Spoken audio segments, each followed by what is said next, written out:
Assalamualaikum warahmatullahi wabarakatuh. Alhamdulillah kita ketemu lagi di episode yang ke 64. Kita membahas apa kata orang dan apa kata Tuhan.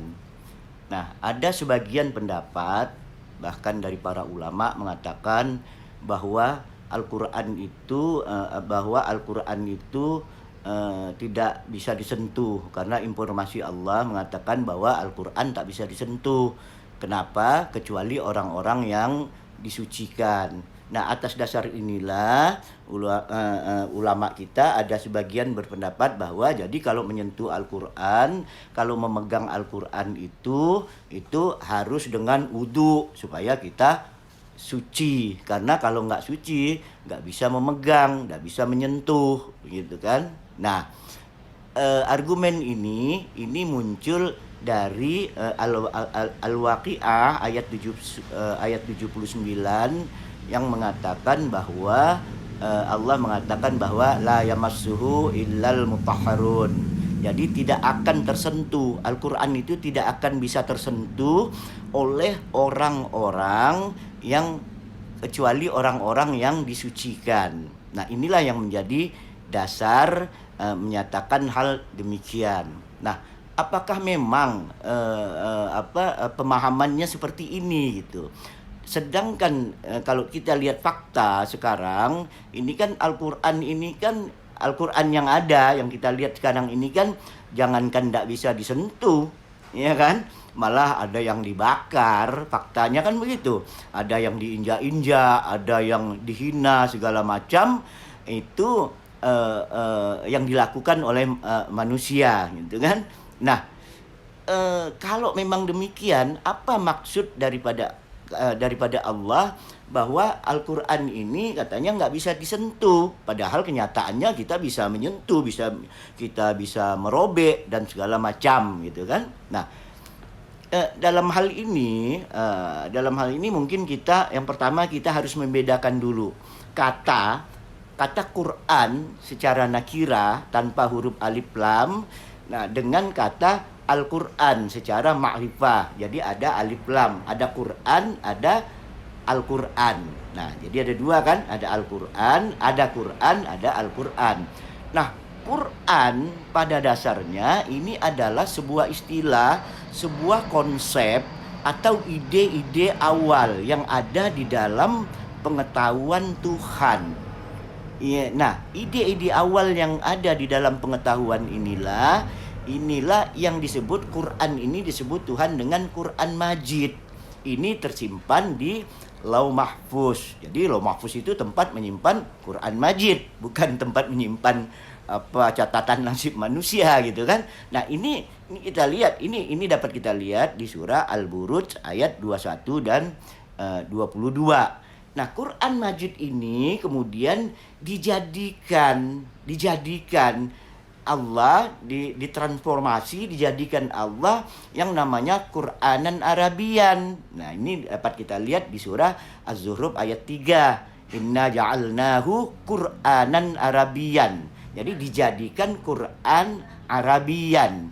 Nah, Quran yang dijadikan Quran Arabian ini ya kan, dari Quran Majid tadi dijadikan Quran Arabian tadi ini disebut dengan nama Quran Karim.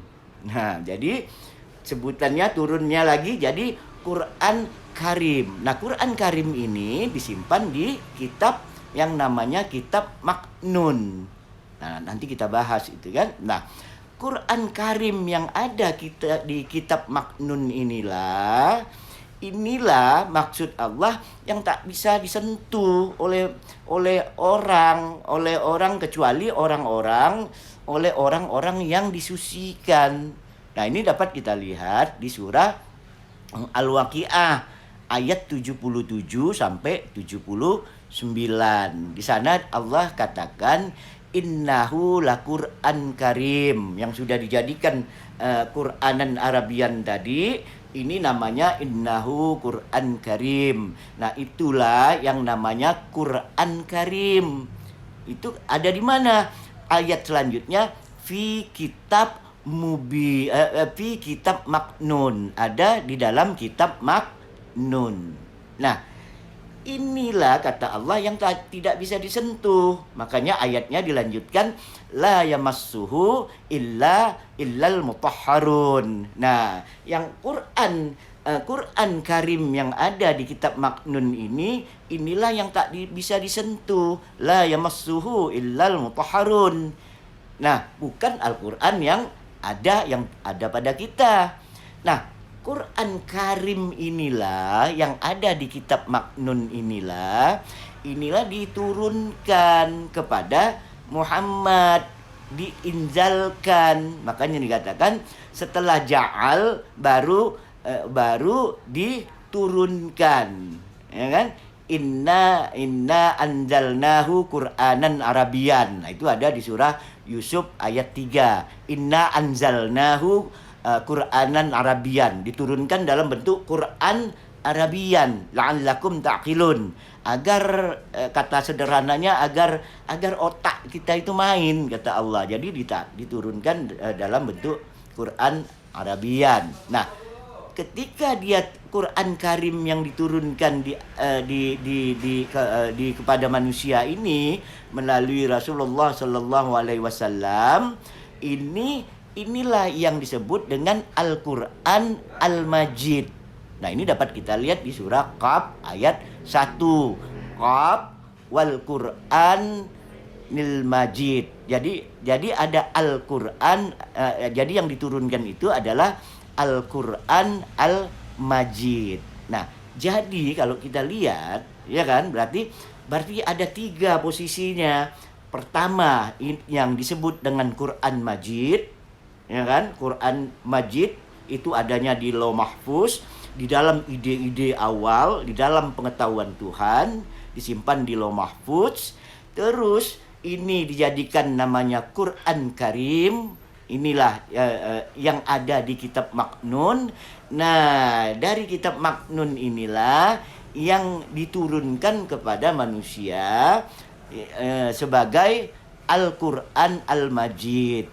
Nah, jadi yang ada di tangan kita sekarang ini namanya Al-Quran Al-Majid, bukan Quran Karim. Quran Karim itu ada di kitab maknun, sedangkan Quran Majid tanpa huruf al itu, kalau yang ada di kita kan Al-Quran Al-Majid. Nah, kalau yang ada di dalam ide-ide Tuhan tadi, ini yang sudah menjadi ditempatkan di Ja'al di kitab maknun tadi, itu namanya Quran Karim. Nah, jadi ini mohon sehingga dapat kita mengerti, sehingga kita bisa memahami. Nah, Quran Karim inilah merupakan aslinya, ibaratnya, sedangkan Quran Majid, Al-Quran Al-Majid ini merupakan ibaratnya tanda kutip fotokopi, merupakan duplikat, merupakan replika yang ada di tangan kita, yang aslinya hanya satu, di mana di kitab maknun namanya Quran Karim. Nah, ini Quran Karim ini berasal dari Quran Majid. Nah, ini urutannya gitu. Jadi yang ada di kita ini bukan asli Quran Karim, bukan asli Quran Majid, tapi replikanya. Inilah disebut dengan Al-Quran Al-Majid. Nah, replika inilah yang sekarang bisa disentuh orang, bisa dibakar orang, bisa dipelajari, dan lain sebagainya. Nah, demikian yang dapat saya sampaikan. Nanti kita lanjutkan lagi lebih jelas, kita kasih contoh, ya. Mudah-mudahan bisa dimengerti. Assalamualaikum warahmatullahi wabarakatuh.